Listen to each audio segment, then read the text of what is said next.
What's up, everybody? This is GreenBean, and I have a very, very special show for you today. I could not be more excited to have with me author and editor of the Jets Report, the now defunct Jets Report, Mr. Peter Alson. And we have already been talking, and the guy has piqued my interest. I can't wait to show you what it is that he has in store. He's got some really solid, secret almost, information about where the term sack exchange really came from. We all know the sack exchange. We know, we've heard that term. We always hear this is going to be the second sack exchange. But it all started somewhere. Someone had to come up with it. And my guest today, Mr. Peter Alson, happens to know where that came from. And he's going to share that with us among so many other stories. He's such an interesting fella, and I couldn't be happier to have you here. Peter, how you doing today, man? I'm good, man. Thanks, GreenBean. It's really a pleasure to be on your show. Yeah. So you actually reached out to me, and it wasn't so much of, hey, can I be on your show? We just started talking. Yeah, you gave me some information. And look, in honesty, I get with the videos and Twitter and Jetnation and all this, I get, no exaggeration, 1,000 comments every week. And it's hard sometimes to get to them. I try to. And then aside from that, it's hard to remember who said what. I try really hard to, I would love to, in a perfect world, know who was telling me stuff. That guy, and then everybody's names are so weird and everything, but you slid right through. And I remembered, I gotta follow up with that guy, Peter, because it was so interesting what you were telling me. So if we could, a little background. Tell me about your history with writing for the Jets and covering the Jets. And are you a Jets fan, or was it just a job to you? What did that look like getting started? I started out as a AFL fan. So I was about 10, 11 years old. And the first Super Bowl I watched with my dad and some of his friends. And I was rooting big time for Kansas City because they were the underdog and they wore white uniforms, and I just, I kind of dug them. And then that evolved into becoming a Jets fan. And so 68, sort of ruined me in terms of what my expectations were for the New York Jets. I mean, Right. and it's never happened again since. So, but winning that Super Bowl, I was a huge Jets, Joe Namath fan. And then flash forward 10 years, and I was a couple years out of college, and I already knew I was going to be a writer. And I had just moved back to New York after a couple of years in LA, struggling to be a screenwriter. And I got offered what was a dream job to be the editor of this startup called Jets Report. I sort of was at ground zero in terms of I didn't know anything about putting out a publication like that. So I was doing everything from paste up and mechanicals to all the copy editing, the proofreading, everything. And I was writing the headlines. I was writing some of the articles. At a certain point in that first season, and by the way, the Jets lost their first 3 games in the 1981 season.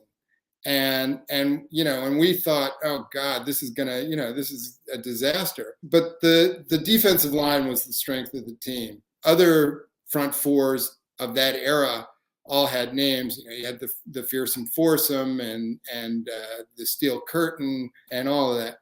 And we thought, well, let's come up with a nickname for the Jets, for Gastineau, Klecko, Salam, and Marty Lyons. And so we decided we would have a contest. I think we were given a $25 first prize for the contest. And amazingly, I guess we had some readers, and they started sending in their entries. And I was the one who had to decide the winning entry. And I actually narrowed it down to 2 entries. One was gangrene, which, lo and behold, that's, become sort of an alternate name for the Jets. And the other was the New York Sack Exchange. And it was a cop named Dan O'Connor who came up with the name. And I decided that was the winning entry. So we ran it. And there's a lot of misinformation out there about how that name got adopted. I mean, some people say that a guy in the stands had a bed sheet saying that, and Frank Ramos, the PR director of the Jets, put out a press release with Sack Exchange, and the tabloids picked that up. That's not true. What happened was we put that in the Jets report. We put Dan O'Connor's name attached to it, and the New York Post or the Daily News, I can't remember, one of the tabloids started picking it up without giving credit. Come on. Yeah. Isn't that the worst? That's the worst. The worst. And the thing is, I mean, nowadays, back then we were really naive, so we would have trademarked the name. I mean, Dan O'Connor should be the one getting the money. And then, pretty soon they were making posters, and the front four was, ringing the bell at the New York Stock Exchange, and all sorts of stuff was going on. And neither Jets Report nor Dan O'Connor ever got the proper credit for it. Which that is terrible. I know. And that's what was so interesting to me. I don't even really remember where I thought it came from. I thought it was, some sort of just announcer said it or something like that. I don't remember what it is that I thought. It was just a term that exists, like sometimes you don't even think about where did that come from? Where did that start? It's just something that exists. So did Dan O'Connor, have you ever spoken to him afterwards? Was he like, come on? Was he all bummed out? No, I mean, I never had, back then, everything, he sent in, his entry by mail. We never had any interaction whatsoever except to get his address and send him his $25 check. Right. So you didn't follow up with him on Twitter or anything?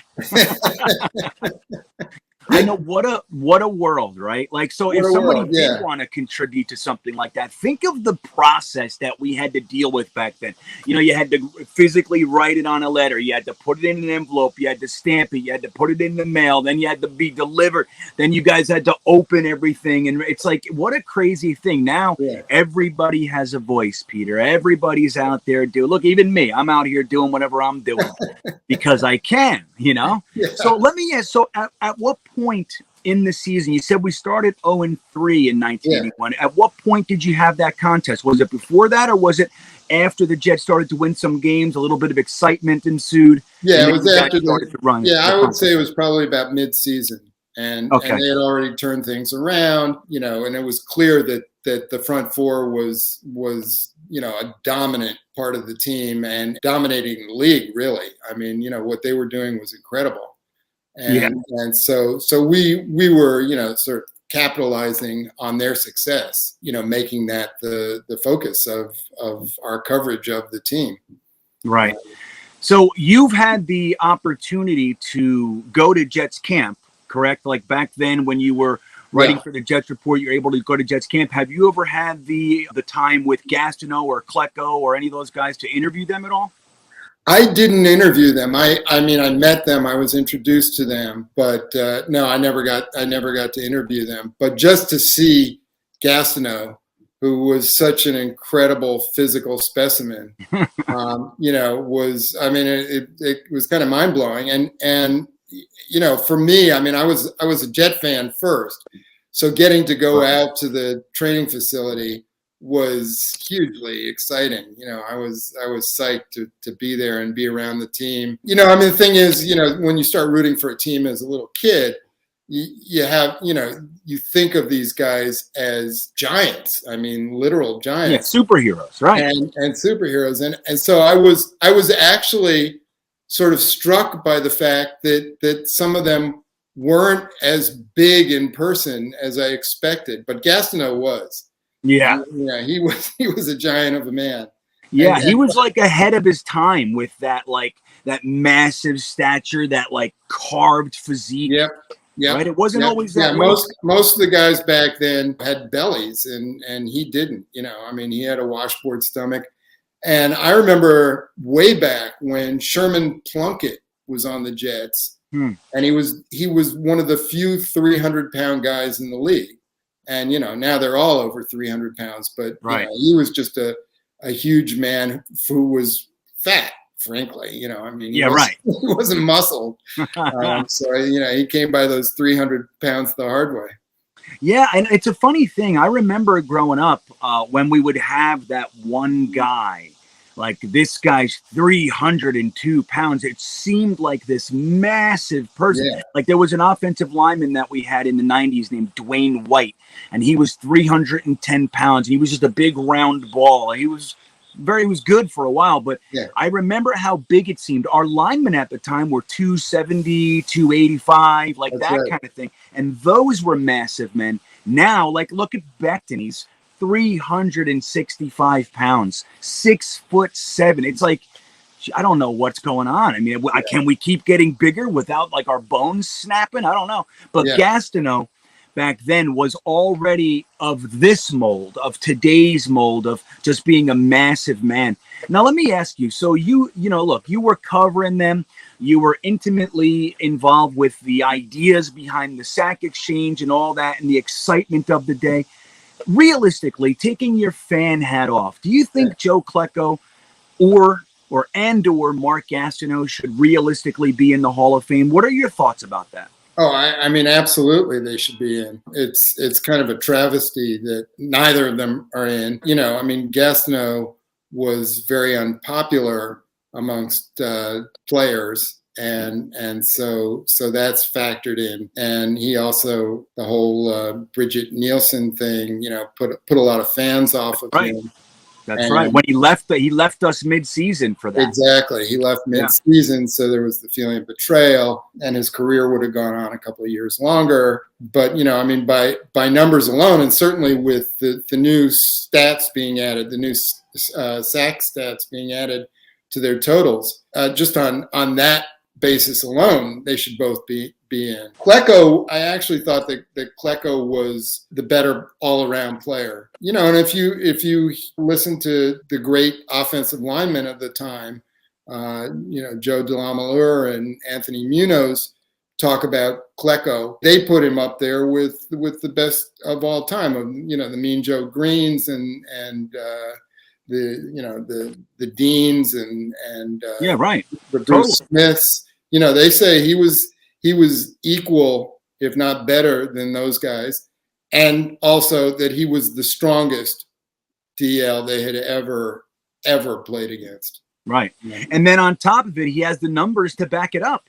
He has the accolades. He has the numbers. It really is crazy. Now this year, he did get closer than ever before. He was one of 2 finalists, but lost out to the Raiders wide receiver. His name has escaped me at the moment, but so that does bode well. I think I'm planning to make a whole bunch of noise this year about getting Klecko into the Hall, using the Jetnation platform and everything else we can to make sure that we try to capitalize on this moment, because I think he is close, and I would second that. I think he was the better all-around player.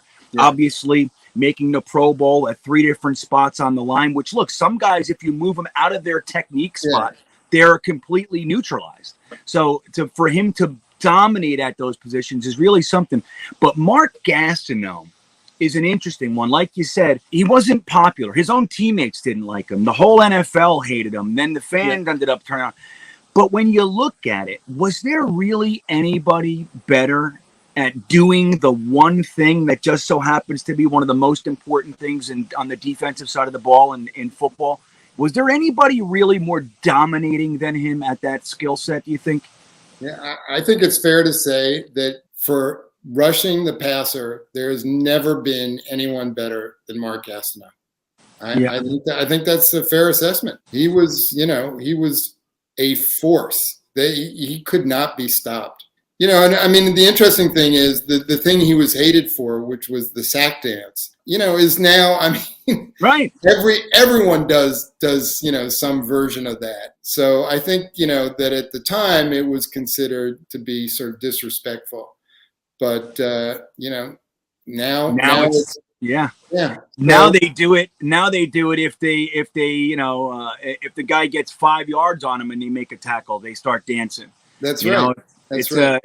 Right. Now it's all about promotion and everything else. When I think what he was doing was actually based in passion. Like he was just that excited about doing it, Yeah, absolutely. So let me ask you, as far as the term, the sack exchange, is there any way we can right this wrong? Like, what do you think? Is there a way that we could give, was it Dan O'Connor? Dan O'Connor. Yeah. Well, I mean, listen, I think, just the fact that we're talking about him now is something, because I don't think a lot of people know, I mean, I think there are very, very few people who know the real story. Yeah. And even if you go on, if you Google it and you look around, there's so much misinformation out there. So, yeah, I mean, I think it should be rectified. I don't even know if the guy's still around, I mean, right. It'd be interesting to find him. Well, let's take a shot at it, Peter. Yeah. Let's say Dan O'Connor, the guy who wrote a little stamped envelope to the Jet, what was it, the Jet Press? the Jet Report. Jets Report. Back in 1981, Mr. Dan O'Connor, if you're out there, contact me.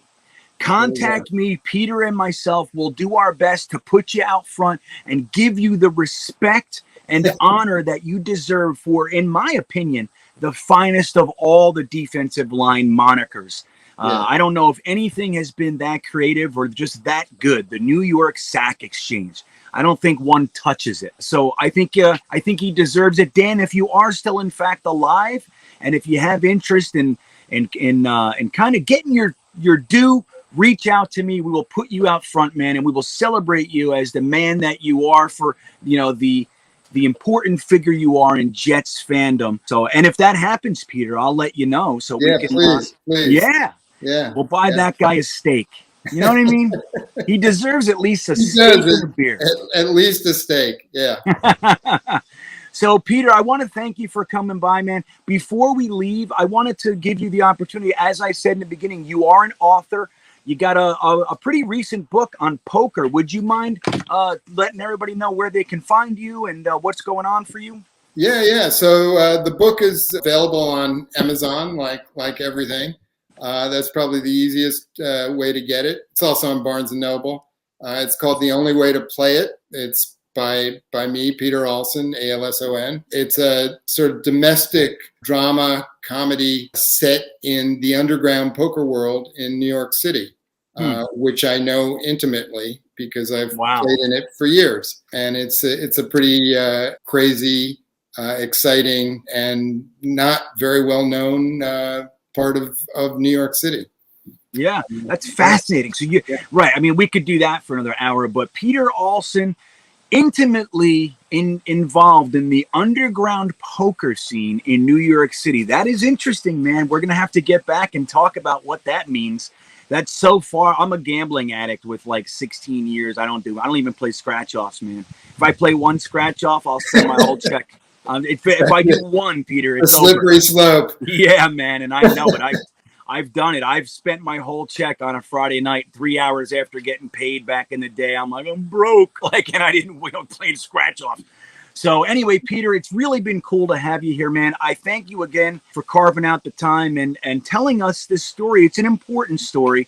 And I think the more that we know about what actually happened, the better fans we could be moving forward. So I wish you well. I look forward to the next time. And thanks for coming on, man. All right. Thanks, GreenBean.